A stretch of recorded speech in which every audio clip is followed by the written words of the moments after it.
Yo, what's going on, guys? And today, of course, we got to talk about Willie Green. And I guess this jacket has a little green in it, so you can see through me. Should I change the jacket? Maybe, but we won't, as we just awoke. Let me hear your thoughts down below. What is your thoughts on the firing of Willie Green? I know some people were going to be like, oh, this was expected. I actually was a fan of Willie Green at first, and I actually don't think his tenure as a coach should be like fully credited right here. As I've talked to guys like Ryan Frazier and other people who Willie Green was a very well respected on the rise assistant, and like the way he was able to develop some of these guys like Jose Alvarado, Trey Murphy, and Herb Jones, I think should not be dismissed. The biggest thing here, and we'll talk about it, I've interviewed DeMarcus Cousins twice. I know DeMarcus Cousins. We talked about this last time I spoke with him in February. And DeMarcus told me that the Saints are the ugly stepchild the Pelicans are the ugly stepchild of the Saints. And the biggest problem here is Gail Benson. Either way, this is a pivot in the Pelicans by relieving Willie Green of his head coaching duties and promoting James Borrego to the interim head coach. He had I think, a successful run with the Hornets. Michael Jordan was basically being a cheap bastard and was just trying to, like, the only success the Hornets has had since Charles Lee, obviously Charles Lee and Willie Green. I would expect Willie Green to end up on Charles Lee's staff because they're all buddies. And I think the Pelicans, this is them pulling the fire alarm. In 12 games, they're 2-10. This is a team that seemingly veered off the cliff. And I don't know. The best way to describe it, a 5-alarm fire, if you guys know that. We have to be straight about the situation and what comes next.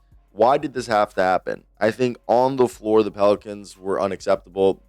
Willie Green did not have control of the locker room anymore. It was broken. A net rating of almost negative 13 tells you it's not working. It's not bad luck. It's systematic failure on both ends. The players are frustrated. The effort's inconsistent. It's not there. The Willie Green sadly lost the locker room. And when the team stops buying what the coach is selling, the message gets tuned out and a change has to be made. You're not going to be able to win regardless of the pedigree of said coach. And compounding this, Joe Dumars and Troy Weaver put the team in a bind with their draft capital situation. That means every loss they have is worse because they don't have their own 2026 first round pick and it's unprotected. So every loss they take is just a mark in the L column and it's actively improving the Hawks' future. And the Pelicans have to play to win right now. There's no other option. The pick situation created an urgency that makes the 2-10 start intolerable, if I could speak right there. What I mean by that is that my throat was there and we need to take some coffee sips. Take a sip of coffee, guys. But what I mean by that is the blueprint, what was going on, the expectations that were unreal that were put on by Joe Dumars and Troy Weaver, who clearly were tone deaf and oblivious with what sort of situation they were inheriting, is now, I just think, a weirder one. Why? Because you're sitting here and you're looking at a team that I think there's pieces. Trey Murphy, Zion Williamson, Yves Messi, Herb Jones, Jeremiah Fears. I like Micah Peavy. I like Carlo Matakovic. Okay. Jose Alvarado. Like, I think Coach Borrego coming in isn't just about being a new voice. He's been in the building. Last year, he was actually going to get promoted by Griffin, the former David Griffin, the former GM. But Gail Benson was besties or is besties with the spouse of Willie Green, and she didn't want to do that to the wife and the family mid-season. So Borrego has been around, and the expectation was for him to come in and take over. That's why they kept him for a reason. He's a philosophical shift. He's a Spurs guy, and Willie Green is more from the Mike Budenholzer lineage, you would say, even the Monty Williams lineage.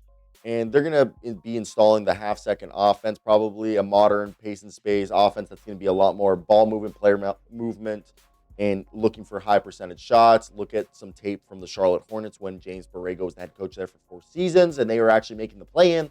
And he's actually an offensive genius. That's kind of what he is. And when I speak of his system, what does this look like? He's a pace and pressure guy. They're going to push the pace. His Charlotte teams played at the sixth quickest pace in the league. They want to find easy buckets in transition before the defense is able to get set.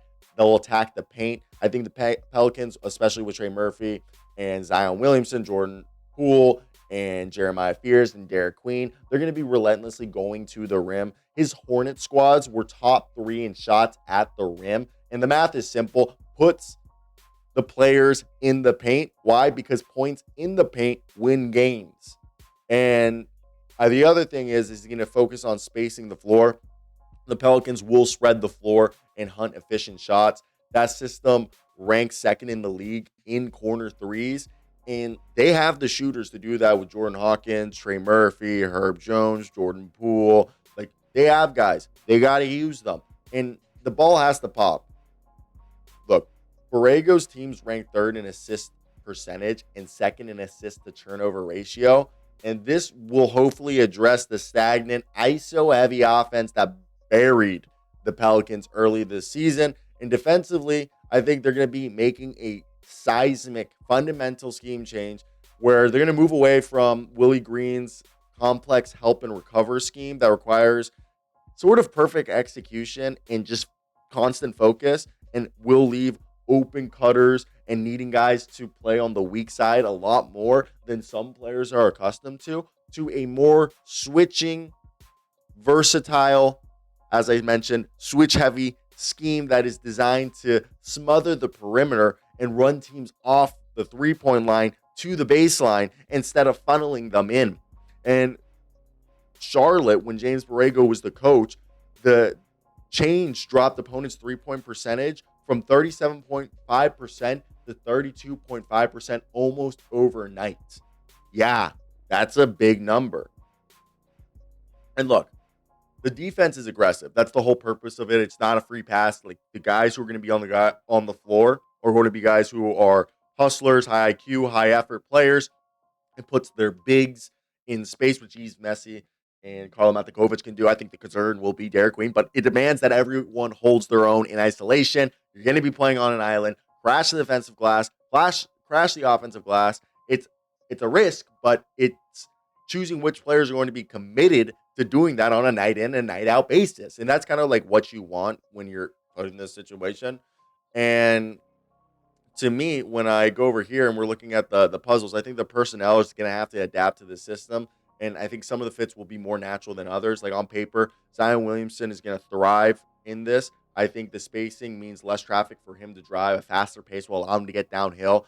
And it's going to be a bit of an adjustment for him. He's going to be the primary ball-dominant creator who is expected to be this hyper-efficient finisher and cutter at the same time. So he's going to have to be willing to play off ball, and his touches are going to be more come within the flow of the offense, often initiated by others. And he's going to have to buy into playing a different yet dominant role. And if he embraces that, it's going to be the best thing. And then I think the biggest thing is Jeremiah Fears. You could throw in Jordan Poole as a key there, but I really think it's Jeremiah Fears and his development as a playmaker makes him their primary half-court initiator in this spaced-out offense. His ability to penetrate and distribute will be huge in the driving kick scenarios or in ball slips. Like, he will have passing lanes he's never seen before in his young NBA career. And obviously, we have the wing corp in Herb Jones and Trey Murphy. These are the two prototypes of what James Borrego is going to want. Herb Jones being that defensive anchor. His ability to guard 1 through 4, get stocks, and make every switch on defense will be huge. And his improving three-point shot means he's someone who's going to be a catch and drive threat or a catch and shoot threat. So that's going to be huge, as he's kind of like your third/fourth option on nights. Trey Murphy being your second option behind Zion Williamson is going to feast. He's going to be someone that is going to generate a bunch of open threes. Like, this system with James Borrego open up the corner 3 spot at a top 2 rate.